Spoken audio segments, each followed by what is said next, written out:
Very sad and surprise to know that कि आज भी ये चलन है कि जब प्रेगनेंसी होती तो आज भी लेडीज़ कहीं दिखाने नहीं जाती। पूरे 9 मंथ वो इवन वैक्सीनेशन नहीं लेती, कोई अल्ट्रासाउंड नहीं कराती। बहुत दुख की बात है कि प्रेगनेंसी को आज भी लोग सोचते हैं कि ऐसे ही है, घर पे बच्चे हो ही जाते हैं, जबकि कितने ज़्यादा एबनॉर्मलिटीज़, कितने एंटीनेटल ड्यूरिंग प्रेगनेंसी बच्चों की जान जाती है, प्रेग्नेंट लेडीज़ की जान जाती है। हालांकि अब ये परसेंटेज बहुत कम हो गया, बट स्टिल आज भी है। ये मैं क्यों आज बता रही हूँ कि आज सुबह अर्ली मॉर्निंग में एक इमरजेंसी डील करने गई थी। वो लेडी आई थिंक 45-43 ईयर्स की है। उसके पहले 5 बच्चे नॉर्मल घर पे डिलीवरी हुई, और जिसमें से एक बच्चा डिलीवरी के दौरान ख़त्म हो गया, 4 उसके हेल्दी बेबी थे। अभी वो मेरे पास सुबह इमरजेंसी में हॉस्पिटल में आई थी हैंड प्रोलैप्स आईयूडी के साथ। मतलब बच्चे का हाथ वेजाइना से बाहर आ रहा था और बच्चा पेट में ख़त्म था। जब उससे हिस्ट्री ली, उससे बात की, तो पता लगा 2 दिन से बहुत पेन आ रहा था और दाई को ही दिखा रहे थे, दाई ज़बरदस्ती जो भी कर रहे थे। जब बच्चा ख़त्म हो गया और सिर्फ हाथ बच्चे का बाहर आया तो उन्होंने हॉस्पिटल रेफ़र कर दिया।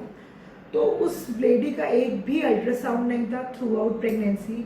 उसने वैक्सीनेशन नहीं लिया था, कोई सप्लीमेंट नहीं लिया था, फॉलिक एसिड जो भी मैंडेटरी चीज़ें होती हैं, जो आई थिंक अब गवर्नमेंट की इतनी फैसिलिटी है कि घर घर जाके एएनएम या आशा वर्कर्स आपको देती हैं। तभी भी पता नहीं क्या रीज़न है, क्यों इसका फ़ायदा नहीं उठाते लोग, और क्या सोचकर घर बैठे रहते हैं कि प्रेगनेंसी तो है, हो जाएगी।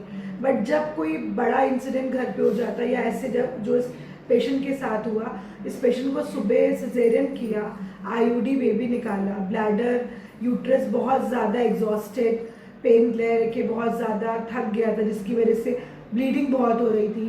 पेशेंट को पीलिया की भी शिकायत थी, ब्लड लॉस बहुत ज़्यादा हुआ क्योंकि उस बच्चे के गले में 2-3 फंदा था, और कभी भी अल्ट्रासाउंड उन्होंने नहीं कराया, ये बात उन्हें पता ही नहीं थी।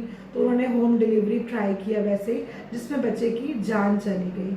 तो ये बेसिक चीज़ अगर आप समझें और ये सोचें कि प्रेगनेंसी ठीक है, नॉर्मल ये बीमारी नहीं है, नेचुरल फिनोमेना है, बट इसके लिए भी कुछ चीज़ें इंपॉर्टेंट हैं जो एक्चुअली करना चाहिए। बेसिक अल्ट्रासाउंड कराना चाहिए, गायनिक चेकअप इम्पॉर्टेंट होता है, वैक्सीनेशन इम्पॉर्टेंट होती है, अर्ली प्रेगनेंसी यानी फर्स्ट ट्राइमेस्टर में आपका फॉलिक एसिड इम्पॉर्टेंट होता है। अगर आप ये छोटी बेसिक चीज़ें ध्यान में रखेंगे और खाएंगे, टाइमली डॉक्टर को दिखाएंगे, तो आपको हेल्दी प्रेगनेंसी में होगी, आप हेल्दी रहेंगे, आपका बच्चा हेल्दी रहेगा। प्लीज़